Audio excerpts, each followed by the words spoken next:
ಅಮೆರಿಕದ 47ನೇ ಅಧ್ಯಕ್ಷರಾಗಿ Donald Trump ಪ್ರಮಾಣವಚನ ಸ್ವೀಕರಿಸ್ತಾ ಇದ್ದಾರೆ. ಭಾರತೀಯ ಕಾಲಮಾನ ರಾತ್ರಿ 10:30 ಈ ಟೈಮ್ಗೆ ಅವರು ಪ್ರಮಾಣವಚನವನ್ನು ಸ್ವೀಕರಿಸ್ತಾ ಇದ್ದಾರೆ. ಕೆಲವು ಕ್ಷಣಗಳು ಮಾತ್ರ ಬಾಕಿ ಇದೆ ಡೊನಾಲ್ಡ್ ಟ್ರಂಪ್ ಅವರ 2.0 ಆಡಳಿತ ಅಧಿಕಾರ ಶುರುವಾಗೋದಕ್ಕೆ. ಎರಡನೇ ಬಾರಿಗೆ ಡೊನಾಲ್ಡ್ ಟ್ರಂಪ್ ಅಮೆರಿಕದ ಅಧ್ಯಕ್ಷರಾಗಿ ಅಧಿಕಾರವನ್ನು ವಹಿಸಿಕೊಳ್ತಾ ಇದ್ದಾರೆ. ಅಲಂಕೃತಗೊಂಡಿರತಕ್ಕಂಥ ಶ್ವೇತ ಭವನದಲ್ಲಿ ಟ್ರಂಪ್ ಅವರ ಪ್ರಮಾಣವಚನ ಸಮಾರಂಭ ಇದೆ. ಅಮೆರಿಕದ ಸಂವಿಧಾನದ ಪ್ರಕಾರ ಜನವರಿ 20ನೇ ತಾರೀಕಿನಂದೇ ಪ್ರಮಾಣ ಸ್ವೀಕರಿಸುವುದು ಒಂದು ಸಂಪ್ರದಾಯ. ಆ ದಿನ ಭಾನುವಾರ ಬಂದರೆ ಮಾತ್ರ ಒಂದು ದಿನದ ನಂತರ ಪ್ರತಿಜ್ಞೆ ತೆಗೆದುಕೊಳ್ಳಲಾಗುತ್ತೆ. ಅಮೆರಿಕದಲ್ಲಿ 2 ಅವಧಿಗೆ ಅಧ್ಯಕ್ಷರಾಗುವುದಕ್ಕೆ ಕಾನೂನು ಪ್ರಕಾರ ಇಲ್ಲಿಯವರೆಗೂ ಅವಕಾಶ ಇದೆ. ಎರಡನೇ ಬಾರಿಗೆ ಅಧ್ಯಕ್ಷರಾಗ್ತಾ ಇರೋದು ಡೊನಾಲ್ಡ್ ಟ್ರಂಪ್. ಪ್ರಮಾಣವಚನ ಸ್ವೀಕರಿಸಿದ ನಂತರ ಭಾಷಣ ಮಾಡ್ತಾರೆ. ಅವರು ತಮ್ಮ 4 ವರ್ಷಗಳ ಕಾಲದಲ್ಲಿ ಏನೇನು ಮಾಡ್ತೀನಿ ನಾನು ಯೋಜನೆಗಳಂತ ಅವರು ಎಕ್ಸ್ಪ್ಲೈನ್ ಮಾಡ್ತಾರೆ. ವಿದೇಶಾಂಗ ನೀತಿ, ಆರ್ಥಿಕ ಲೆಕ್ಕಾಚಾರ, ದ್ವಿಪಕ್ಷೀಯ ಸಂಬಂಧ ಉಲ್ಲೇಖ ಮಾಡ್ತಾರೆ. ಮೊದಲ ದಿನವೇ ಉದ್ಯಮಿಗಳಿಗೆ ಅನುಕೂಲವಾಗುವ 10 ವಿಷಯಗಳಿಗೆ ಸೈನ್ ಕೂಡ ಮಾಡ್ತಾ ಇದ್ದಾರೆ. ಸದ್ಯ ವೈಟ್ ಹೌಸ್ನಲ್ಲಿ ನಿರ್ಗಮಿತ ಜೋ ಬೈಡನ್ಗೆ ಬೀಳ್ಕೊಡುಗೆ ಸಮಾರಂಭ ಕೂಡ ಇರುತ್ತೆ. ದಂಪತಿ ಸಮೇತರಾಗಿ ಜೋ ಬೈಡನ್ಗೆ ಬೀಳ್ಕೊಡುಗೆ ಕೊಡ್ತಾ ಇದ್ದಾರೆ ಟ್ರಂಪ್ ಅವರು. ಪ್ರಥಮ ಮಹಿಳೆ ಮೆಲಾನಿಯಾ ಮತ್ತು ಮಗ ಬ್ಯಾರನ್ ಜೊತೆಗಿದ್ದಾರೆ ಟ್ರಂಪ್ ಅವರು. ಭಾರತಕ್ಕೆ ಬರೋದು ಫಿಕ್ಸ್ ಆಗ್ತಾ ಇದೆಯಾ? ಡೊನಾಲ್ಡ್ ಟ್ರಂಪ್ ಭಾರತಕ್ಕೆ ಯಾವಾಗ ಬರ್ತಾರೆ? ನೋಡಿ, ಟ್ರಂಪ್ ಚೀನಾ ಮತ್ತು ಭಾರತ ಪ್ರವಾಸ ಕೈಗೊಳ್ಳುವ ಚಾನ್ಸಸ್ ಇದೆ. ಭಾರತಕ್ಕೆ ಭೇಟಿ ನೀಡುವ ಕುರಿತು ಸಲಹೆಗಾರರೊಂದಿಗೆ ಮಾತುಕತೆ ನಡೆಸ್ತಾ ಇದ್ದಾರೆ. ಚೀನಾ ಪ್ರವಾಸ ಆದ ಮೇಲೆ ಭಾರತದ ಕಡೆಗೆ ಮುಖ ಮಾಡಬಹುದು. ಸಂಭವನೀಯ ಪ್ರವಾಸದ ಬಗ್ಗೆ ಸಲಹೆಗಾರರೊಂದಿಗೆ ಚರ್ಚೆ ಮಾಡ್ತಾ ಇದ್ದಾರೆ. ಕ್ವಾಡ್ ಶೃಂಗಸಭೆಯನ್ನು ಆಯೋಜಿಸೋಕೆ ಭಾರತ ಸಜ್ಜಾಗಿದೆ. ಒಂದು ಕಡೆ ಭಾರತ, ಆಸ್ಟ್ರೇಲಿಯಾ, ಜಪಾನ್ ಮತ್ತು ಅಮೆರಿಕ ಒಳಗೊಂಡಂತಹ ಕ್ವಾಡ್ ಇದು. ಈ ಸಭೆಯಲ್ಲಿ ಡೊನಾಲ್ಡ್ ಟ್ರಂಪ್ ಭಾರತಕ್ಕೆ ಬರುವಂಥ ಸಾಧ್ಯತೆ ಇದೆ. ಪ್ರವಾಸದ ಚಾರ್ಟನ್ನು ರೆಡಿ ಮಾಡುವಂತೆ ಅಧಿಕಾರಿಗಳಿಗೆ ಸೂಚನೆ ಕೂಡ ಕೊಟ್ಟಿದ್ದಾರೆ.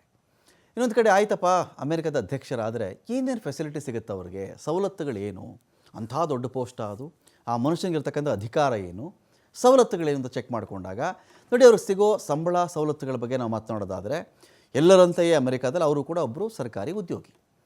ಬೇರೆ ಜನ ದುಡಿದು ಹೇಗೆ ಸಂಬಳ ತೊಗೋತಾರೋ ಸರ್ಕಾರಿ ನೌಕರರು, ಅದೇ ಥರ ಅಮೆರಿಕದ ಅಧ್ಯಕ್ಷರಿಗೂ ಕೂಡ ಸಂಬಳ ಇರುತ್ತೆ. ವರ್ಷಕ್ಕೆ $4 ಲಕ್ಷ ವೇತನ ಅವರದ್ದಾಗಿರುತ್ತೆ. ರೂಪಾಯಿ ಲೆಕ್ಕದಲ್ಲಿ ಹೇಳೋದಾದರೆ ಸುಮಾರು 3.46 ಕೋಟಿ ರೂಪಾಯಿಗಳು ಅವರ ಒಂದು ವೇತನ ಇರುತ್ತೆ. ತಿಂಗಳಿಗೆ ಎಷ್ಟಪ್ಪ ಸಿಗುತ್ತೆ ಸಂಬಳ ಡೊನಾಲ್ಡ್ ಟ್ರಂಪ್ಗೆ ಅಂತ ಹೇಳಿದ್ರೆ $28,50,000 ರೂಪಾಯಿ. ಪ್ರಯಾಣ ಭತ್ಯೆ, ಟ್ರಾವೆಲ್ ಅಲವೆನ್ಸ್ ಅಂತ ಲೆಕ್ಕ ಹಾಕಿದ್ರೆ $1 ಲಕ್ಷ, ಅರ್ಥಾತ್ $86,57,000 ರೂಪಾಯಿ ಬರೀ ಡೊನಾಲ್ಡ್ ಟ್ರಂಪ್ ಅವರ ಓಡಾಟದ ಖರ್ಚಿಗೆ ಅಂಥೇಳಿ ಅಮೆರಿಕ ಸರ್ಕಾರ ಕೊಡುತ್ತೆ.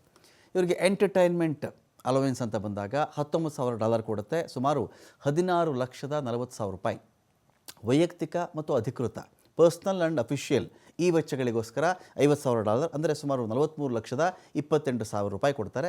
ಶ್ವೇತ ಭವನವನ್ನು ನಾನು ಆಲ್ಟ್ರ್ ಮಾಡಬೇಕಿದ್ದನ್ನು, ನಾನು ಅಲಂಕರಿಸ್ಕೊಳ್ಬೇಕಿದ್ದನ್ನು ಅಂತ ಬಂದಾಗ ಮರು ನವೀಕರಣ ಆದರೆ $1 ಲಕ್ಷ ಕೊಡ್ತಾರೆ. $86,57,000 ರೂಪಾಯಿ. ಅಧ್ಯಕ್ಷರು ಶ್ವೇತಭವನದಲ್ಲೇ ವಾಸ ಮಾಡ್ತಾರೆ. ಯಾವುದೇ ವೆಚ್ಚ ಇರಲ್ಲ. ಕಳೆದ ಬಾರಿಗೆ ಡೊನಾಲ್ಡ್ ಟ್ರಂಪ್ ನನಗೇನು ವೈಟ್ ಹೌಸ್ ಬೇಡ ಅಂತ ಹೇಳಿದರು. ಇರಲಿ, ಈ ಬಾರಿ ಏನು ಮಾಡ್ತಾರೆ ವೆಯ್ಟ್ ಮಾಡಬೇಕು ನಾವು ಕೂಡ. ಯಾವುದೇ ವೆಚ್ಚ ಇರಲ್ಲ ಇದಕ್ಕೆ ಅವರದ್ದು. ಏರ್ಫೋರ್ಸ್ 1 ಒಂದು ಅತ್ಯಾಧುನಿಕ ಶಸ್ತ್ರಸಜ್ಜಿತ ದಿ ಸೇಫೆಸ್ಟ್ ಪ್ಲೇನ್ ಅಂತ ಹೇಳ್ತಾರೆ. ಏರ್ಫೋರ್ಸ್ 1 ಅವ್ರಿಗಿರುತ್ತೆ. ಬೆಂಗಾವಲು ಇರುತ್ತೆ ಅದಕ್ಕೆ. ಮರೈನ್ 1 ಇರುತ್ತೆ ಅವರಿಗೆ.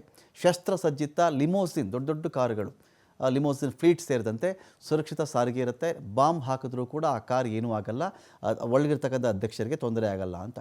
ಪ್ರತ್ಯೇಕವಾಗಿ ಸೀಕ್ರೆಟ್ ಸೇವಾ ರಕ್ಷಣೆ ಇರುತ್ತೆ. ಸಮಗ್ರ ವೈದ್ಯಕೀಯ ಆರೈಕೆ ಕೂಡ ಇರುತ್ತೆ. ಮಾಜಿ ಅಧ್ಯಕ್ಷರಿಗೆ ವರ್ಷಕ್ಕೆ $2,30,000 ಅಂದರೆ $1,99,00,000 ಇದರ ಮೇಲೆ ಅವ್ರಿಗೊಂದು ಪಿಂಚಣಿ ಸಿಗ್ತಾ ಹೋಗುತ್ತೆ ಅವ್ರಿಗೆ. ಸೊ ಹೀಗಾಗಿ ಇಷ್ಟೆಲ್ಲ ಸೌಲಭ್ಯಗಳನ್ನು ನಾವು ಅವ್ರಿಗೆ ನೋಡಬಹುದಾಗುತ್ತೆ. ಆರೋಗ್ಯ ಪ್ರಯೋಜನ ಇರುತ್ತೆ ಅವ್ರಿಗೆ.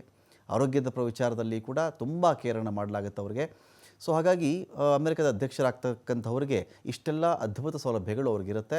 ಮಾಜಿ ಅಧ್ಯಕ್ಷರೊಬ್ಬರಿಗೆ $19,25,25,095 ರೂಪಾಯಿಗಳನ್ನು ಅವ್ರಿಗೆ ಪಿಂಚಣಿ ಅಂತ ಅವ್ರಿಗೆ ಕೊಡ್ತಾರೆ ಅಂದರೆ ಲೆಕ್ಕ ಹಾಕೊಳ್ಳಿ ನೀವು. ಕಚೇರಿ, ಸ್ಥಳ, ಸಿಬ್ಬಂದಿಗೆ ಧನ ಸಹಾಯ ಎಲ್ಲ ಸೌಲಭ್ಯಗಳನ್ನು ಕೂಡ ಅಮೆರಿಕದ ಅಧ್ಯಕ್ಷರು ಇಟ್ಕೊಂಡಿರ್ತಾರೆ.